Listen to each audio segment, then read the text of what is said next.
들과 가정에서 예배드리시는 모든 분들 위해 하나님의 은혜가 함께 하시기를 주님의 이름으로 축원합니다. 마티아스 노일케라고 하는 사람이 꽤 유명한 사람입니다. 이 사람이 쓴 책 한 권을 여러분에게 소개해요. 나를 소모하지 않는 현명한 태도에 관하여 이런 책인데, 이 책에서 얘기하고 있는 전체적인 주제는 겸손에 관한 거예요. 인생 살면서 껐떡대지 말고 겸손하게 살아, 이런 얘기인데, 접근 방법이 좀 특이합니다. 우리의 내면에 있는 이 생각들이 외모로 나오는데, 그게 어떻게 나오는 거냐면 옷을 통해서 나온다는 거예요. 그 사람이 입고 있는 옷을 보면 그 사람의 삶을 되게 알 수 있다는 거거든요. 그러면서 어떤 사람 하나를 소개합니다. 그 사람 한번 띄워줘 보세요. 내가 외국 사람들 이름을 잘 못해. 루이 필리피 공작이야. 이게 루이 필리피 공작은 어떤 사람이냐면 1789년인가요? 프랑스 대혁명이 일어나고 그 당시 왕이었던 루이 16세가 처형이 됩니다. 그 루이 16세가 처형되어 가는 그 과정에 필리프 공작은 그 당시에, 지금은 프랑스의 파리가 수도지만 그 당시에는 오를레앙이었거든요. 그 오를레앙의 공작이었습니다. 근데 이 사람이 자기 사촌이거든요, 루이 16세가. 근데 사촌의 편을 들지 않고 서민의 편에 서가지고 그 서민들과 함께 쿠데타를 성공시킵니다. 프랑스 대혁명을 성공하게 만들었던 인물 중에 한 사람이 이 귀족이거든요. 근데 이 사람이 그 어마어마한 공을 세우니까 이제 루이 16세가 처형이 된 다음에 다음 본왕은 당신입니다. 그리고 사람들이 막 부추길 때 냉정하게 거절합니다. 그리고 이 사람이 하는 일이 뭐냐면 디자이너, 옷을 설계해요. 그리고 옷가게를 만들어가지고 의류회사를 만들어서 사업을 합니다. 근데 왜 이 사람이 좀 특이한 사람이냐면, 그 당시에 귀족들이 입던 옷, 왕족들, 공작 이런 사람들이 입던 옷은 굉장히 화려한 옷입니다. 사실 불편해, 그런 옷이. 그렇지만 폼은 나잖아요. 온갖 비단, 자수, 레이스를 달고, 남자들이 그때는 화장하던 시대니까 화장 진하게 하고 가발을 쓰고, 그래서 자기를 외모를 굉장히 꾸미던 시대입니다. 이렇게 외모를 꾸미던 시대에 야, 이제 그런 거 그만하자. 그리고 귀족이지만 평범하게 살자. 그러면서 아주 검소하고 아주 단정하고 절제된 이런 옷을 만들었던 사람으로 유명합니다.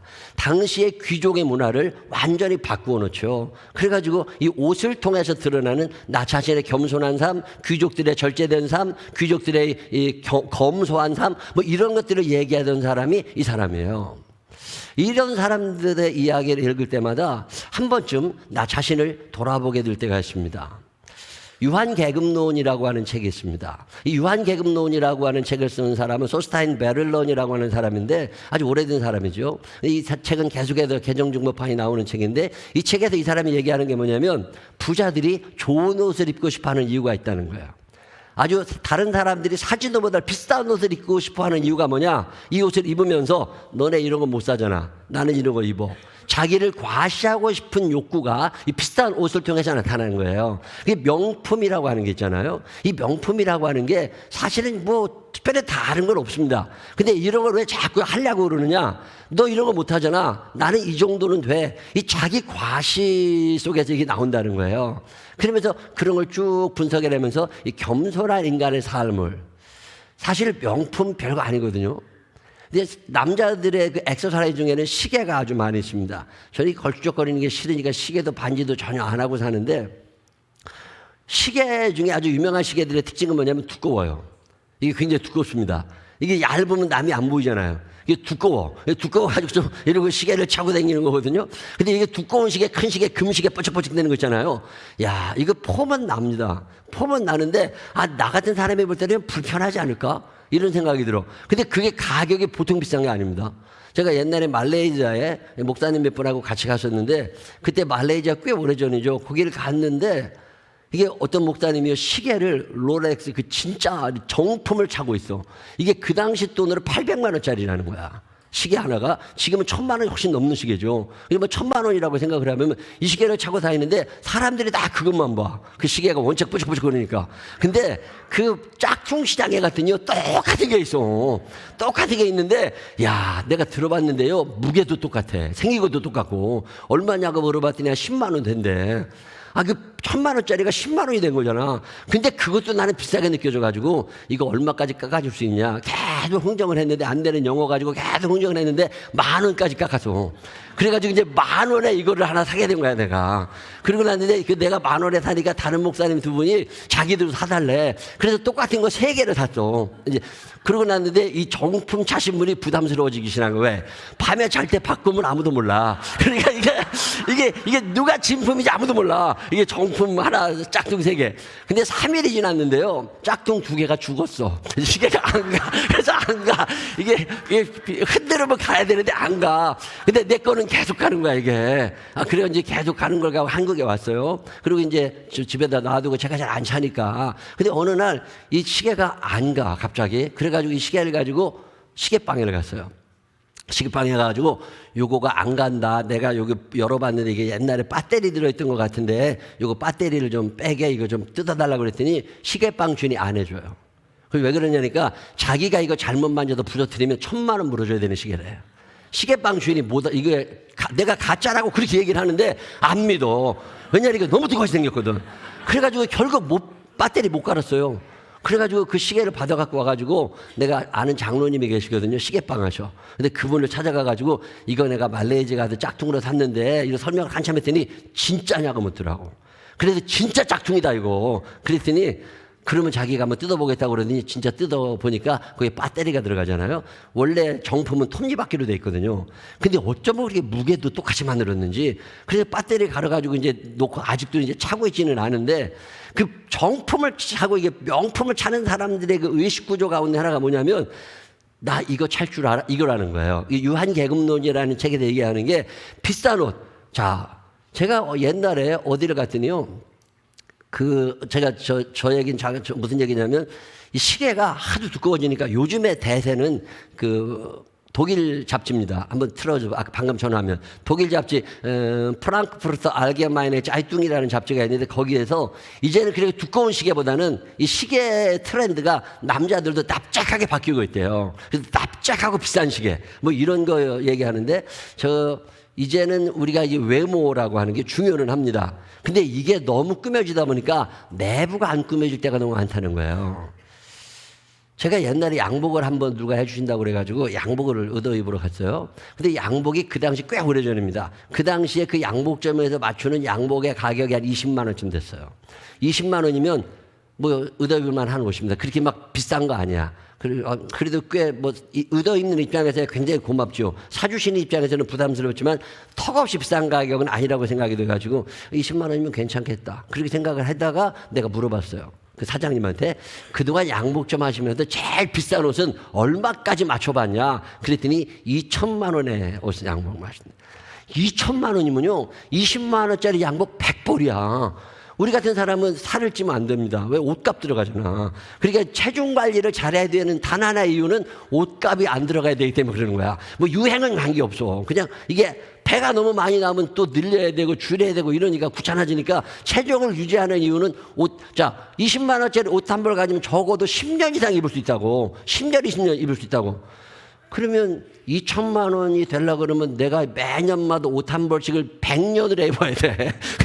그럴 일 없잖아요. 그래서 내가 물어봤어. 아니 2,000만 원짜리 옷이면 뭐가 다르냐. 기술자는 똑같은 사람이야. 20만 원짜리든 만들고 2,000만 원짜리든 만들어. 뭐가 차이가 나냐 그랬더니 옷감이 차이가 나는데 그게 2,000만 원씩이나 하느냐 그랬더니 사실은 그렇지 않대. 얼마 안 된대. 근데 싸게 부르면 안 사간대. 그래가지고 비싸게 불러야 사가고 뭐가 다르냐 그랬더니 우리 20만 원짜리는요 앉았다 이러면 구겨진다네. 여기다 걸어놨다가 이제 차에서 운전하고 나면 구겨진다네. 근데 그 2,000만 원짜리 옷은 걸어다니면 펴진대. 뭐 그 차이가 있지 나머지 차이는 아무것도 없대. 아 그러냐고. 나는 대리면 돼. 뭐 그것이 안 펴지면 나중에 대리면 되니까 비싼 거 안 입어도 돼. 근데 왜 그렇게 비싼 옷을 입어야 되느냐면 사석에서 얼마짜리 옷인지를 자랑할 일이 있다는 거야. 그래도 내가 어느 그룹의 내가 누군데 이 정도 옷은 입어야지. 이게 유한계급론입니다. 어떤 옷을 통해서 자기의 계급을 드러내고 싶어 한다는 거예요. 근데 오늘 우리가 읽은 누가복음 12장의 이야기는 그런 얘기거든요. 예수님이 무슨 말씀을 하시냐면 지난 11장의 마지막에 하셨던 말씀이 너희가 사는 동안 외모 굉장히 중요하다는 거예요. 그래서 깔끔하게 입어야죠. 잠바를 입고 와도 괜찮고 티셔츠를 입고 와도 괜찮고 뭐 남방을 입고 와도 괜찮고 청바지를 입고 와도 다 괜찮은데 단정하기만 한다면 되거든요. 근데 이걸 너무 무시하지는 말라는 거예요. 외모를 무시하지는 말아라. 그러나 외모보다 내면을 더 소중하게 생각해라. 이런 말씀을 지난주에 하신 거거든요. 근데 이 대한민국이라는 사회가 외모 중심의 사회가 된 거예요. 외모 중심의 사회가 되다 보니까 내면을 다스리고 내면을 간직할 이런 기회를 잃어버리고 살아가는 거죠. 자, 오늘 여러분이 읽으신 누가복음 12장 1절은 아주 유명한 말씀인데 그 1절의 맨 마지막 부분에 나와 있는 말씀이 뭐냐면 바리새인들의 누룩, 이 누룩이라는 말은 곰팡이라는 말입니다. 이 곰팡이를 조심하래. 여러분 곰팡이의 특징이 뭔 줄 아세요? 곰팡이는요 퍼지는 특징이 있어요. 여기에 곰팡이가 들잖아요. 그러면 금방 퍼져. 그거 잘라내지 않으면 금방 퍼진다고.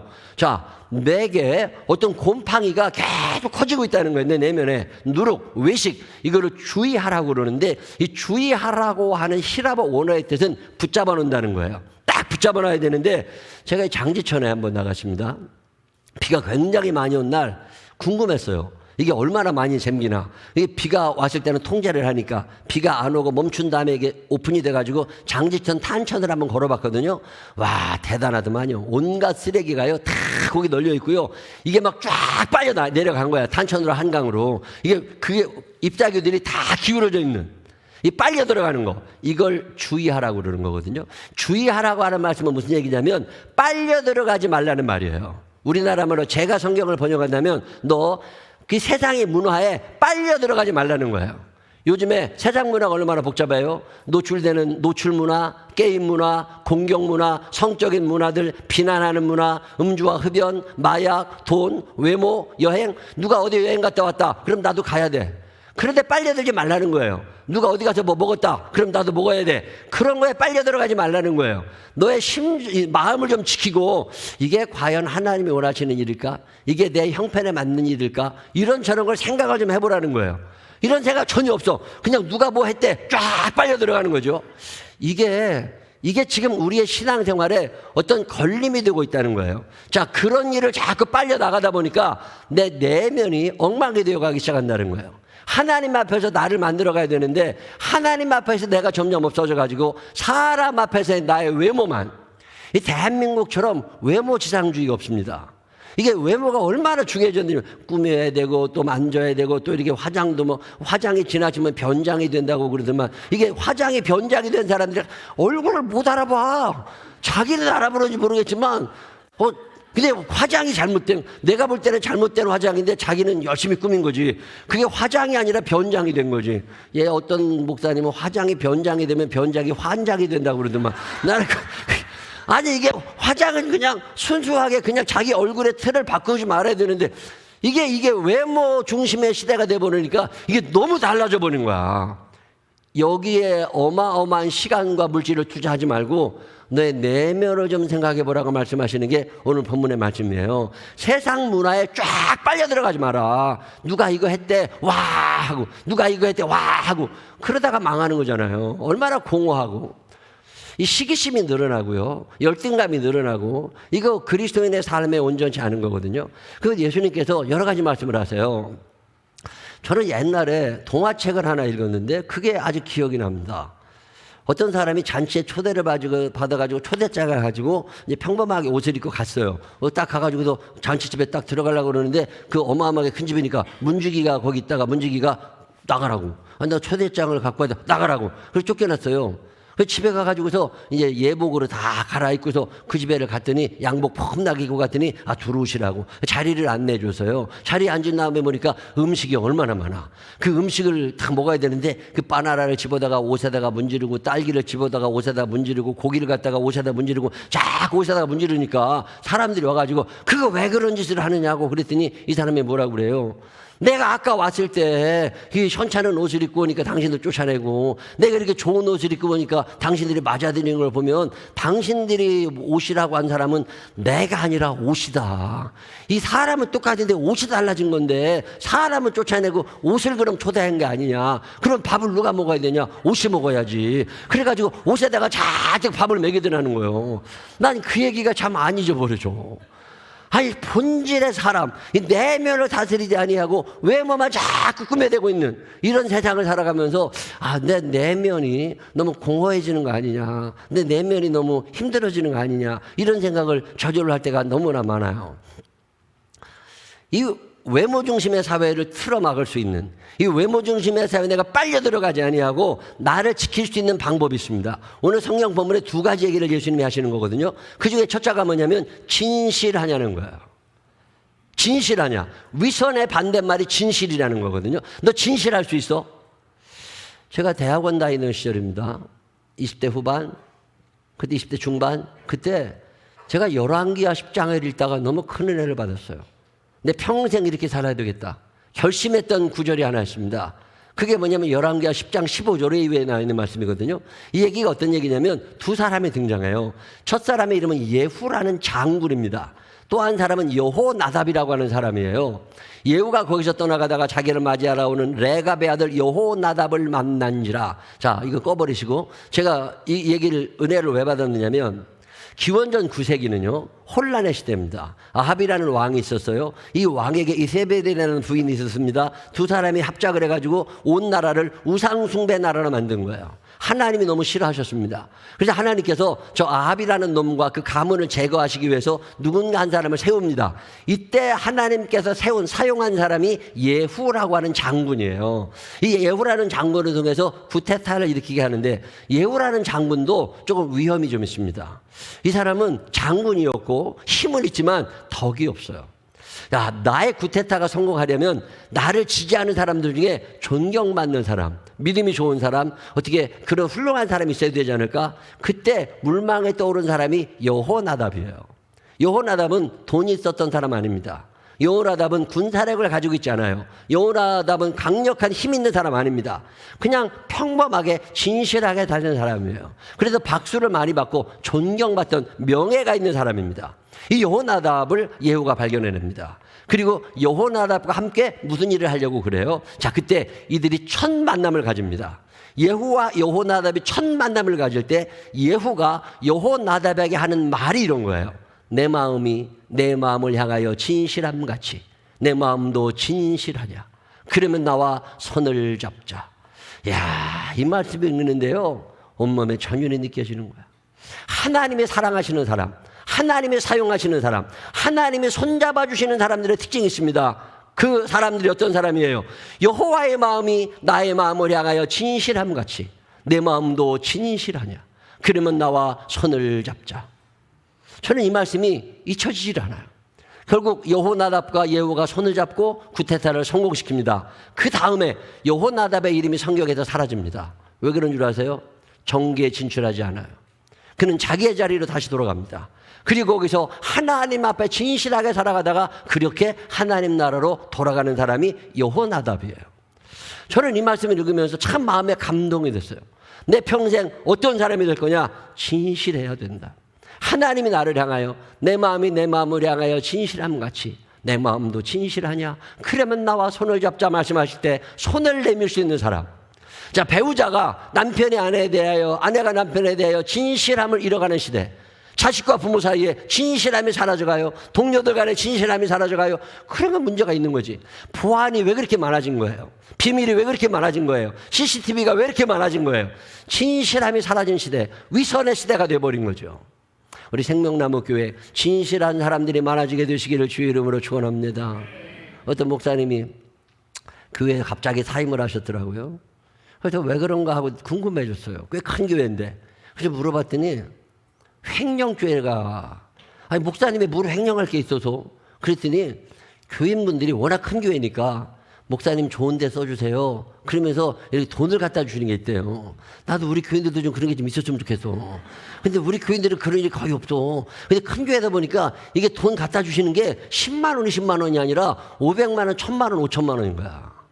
목사님 이런 거 좋은 데 써주세요. 그리고 워낙 큰 교회다 보니까 큰 교자들이 보통 1000만 원, 2000만 원을 갖다 주신대. 그러면 이걸 좋은 데 써야 되는데 이게 자기가 쓰신 적이 있다는 거예요. 이게 자기를 위해서. 그러면 안 되잖아. 우리 교회는 누가 100만 원만 갖다 주셔도 그거 갖고 기도한 다음에 이걸 반드시 재정부 통장에 넣거든요. 이번에 캄보디아 예물로 어떤 분이 100만 원을 따로 저한테 가져오셨더라고. 그리고 그거를 기도하죠. 간절히 기도하고 보내신 다음에 어떻게 해요? 이걸 통장에, 교회 재정 통장에 넣어가지고 투명하게 관리가 돼야 되거든요. 근데 이걸 자기가 쓰셨대. 그래가지고서 이 텔레비에 나오시던 분인데 안 나와. 아, 이게 굉장히 진실하다고 하는 거. 돈 앞에 진실할 수 있느냐. 근데 애매한 게 있어. 어느 날 서랍을 열어봤는데 20만 원이 봉투에 들어있는 거야. 이게 뭔지 용도를 몰라. 자, 이게 하나님이 나 쓰시라고 주신 것 같아요? 아니면 다른 목적의 돈인 것 같아요? 여러분, 나도 모르는 돈이 통장에 이렇게 딱 책상에 열어봤는데 20만 원이 들었어. 이거 누구 거예요? 분명한 사실은 내 건 아니라는 거야. 근데 갑자기 마음이 움직이기 시작해. 뭐라고? 이거 아마 내 거일 거야. 이런 생각이 자꾸 들어. 열어볼 때마다 내 거인 것 같아. 그러면 내가 쓰게 돼. 이런 짓 하지 말라 그 말이에요. 이게 내 게 아닌 것 같으면 아닌 거야 그건. 애매하면 내 거 아니야. 확실한 것만 내 거야. 근데 우리는 자꾸만 흔들린다. 경계선 산행에서. 예수님이 무슨 말씀하시냐면 너 진실할 수 있느냐. 어떤 경우에도 진실할 수 있느냐. 뭐 이렇게 식탁에 남편이 10,000원짜리를 놓고 갔어요. 나 쓰라고 그런 건 아니야. 본인이 정신없어 나간 거지. 그럼 어떻게 해야 돼요? 전화해서 10,000원 놓고 갔다고 모자라지 않냐고 이렇게 얘기해야 돼? 아니면 못 본 척하고 집어넣어야 돼요? 자, 여러분들 집어넣는 스타일이에요. 남편한테 10,000원, 아, 이 남자 10,000원 없으면 어떻게 하지? 이런 걱정이 돼가지고 전화해서 뭐 돈 붙여주고 그래요. 여러분, 남편에게 진실할 수 있느냐는 거야. 그 10,000원짜리 앞에서. 근데 이런 아줌마들 몇 없어. 5만 원짜리 다음에 흘리기를 바라고 있다니까. 이래가지고 안 되는 거야. 이래가지고 안 돼. 우리가 거짓으로 살지 않는 방법 중에 하나가 뭐냐면 하나님과 사람 앞에서 진실하려고 하라는 거야. 성령님의 도심 가운데 어떤 경우에도 진실한 사람들이 되시기를 주의 이름으로 축원합니다. 내 마음이 내 마음을 향하여 진실함같이 내 마음도 진실하냐. 그러면 나와 손을 잡자. 자, 옆 사람 손을 꼭 붙잡고 손은 붙잡지 마 아직까지. 그리고 얘기를 해봐. 내 마음이 내 마음을 향하여 진실함같이 내 마음도 진실하냐. 그러면 나와 손을 잡자. 시작. 내 마음도 진실하냐. 그러면 나와 손을 잡자. 저는요 이 말씀이 참 안 잊어버려져요. 진실한 사람하고 살아야 되잖아. 이 거짓 외모는 자꾸 꾸미는데 내면이 진실하지 않아. 겉은 웃고 있는데 속은 흉계를 꾸미고 있는 거지. 이런 종자들하고 같이 지내지 말라는 거잖아요. 두 번째 있습니다. 예수님이 말씀하시는 두 번째, 우리가 위선의 탈을 벗어버릴 수 있는 방법이 있다면 위선의 탈을 벗어버릴 수 있는 방법 중에 하나가 코람데오입니다. 라틴어거든요. 이 라틴어 코람데오는 in front of God, 하나님 앞에서라는 뜻이에요. 자, 하나님 앞에서, 내가 하나님의 존전 앞에서, 하나님의 면전 앞에서 살아가라는 거예요. 너의 인생이 하나님 중심으로 하나님 앞에서 살아가야지 왜 자꾸 사람 눈치를 보느냐는 거예요. 사람은 기껏해야 나를 해롭게 하거나 멸망시키거나 뭐 죽이기밖에 더 하겠어. 근데 죽음 후에 영벌과 영생이 있는 거잖아요. 이 영벌과 영생을 누가 가르치는 거냐? 하나님이 가르친다는 거예요. 왜 너희가 참으로 두려워할 자가 누구냐? 하나님이라는 거예요. 더 이상 사람 눈치 보지 말고 하나님을 두려워할 줄 아는 사람들이 되시기를 바랍니다. 내가 하나님을 속일 수는 없잖아요. 하나님은 속일 수 있는 분이야. 격이 another 레벨, 전혀 다른 레벨에 계신 분이라고. 우리가 그분과 맞먹을 수 없고 내가 그분을 속일 수 없잖아요. 그러면 하나님 앞에 좀 진실하게 살아가라는 거예요. 오늘 예수님이 이 말씀하십니다. 바리새인들의 누룩, 그거 외식, 그거 막 빨려 들어가는 거, 그거 조심해라. 너 빨려 들어가지 않도록 그 외식 문화에, 그 이중 문화에, 그 이중성에, 그 죄악에, 그 세상의 흐름에 빨려 들어가지 않도록 너 자신을 잘 붙잡으라는 거예요. 어떻게? 하나님과 사람 앞에 진실하냐. 내 마음이 내 마음을 향하여 진실함같이 내 마음도 진실하냐. 그러면 나와 손을 잡자. 예수님이 또 하나 말씀하시는 게 그런 거잖아요. 사람 눈치 보지 말고 하나님을 두려워하며 살아가라. 그러면 그분의 너의 앞길을 인도하실 거고 그분 앞에 내가 갔을 때 큰 상급받을 만한 그런 인물이 되어 있을 거다. 여러분 살아가시는 날 동안에 사람 두려워하지 말고 하나님을 두려워할 줄 아는 사람들이 되시기를 주의 이름으로 축원합니다. 하나님과 사람 앞에서 진실하게 살아. 외식하는 사람들, 이 누룩을 퍼뜨리는 사람들, 이런 사람들 아니라 진실함을 퍼뜨리며 살아갈 수 있는 참 그리스도인들이 되시기를 주님의 이름으로 축원합니다. 기도하겠습니다. 하나님 아버지, 거짓의 시대를 삽니다. 외모 중심의 시대를 삽니다. 이런 시대의 흐름에 빨려 들어가지 않게 하여 주시옵시고 나만이라도 정신 차리고 서서 하나님의 나라를 바라다보며 하나님 앞에서 진실하게 살아갈 수 있는 믿음의 사람들 되게 하여 주옵소서. 작은 일 앞에서도 진실하게 우리를 사용해 주시기를 원하옵고 예수님 거룩하신 이름으로 기도드렸습니다. 아멘.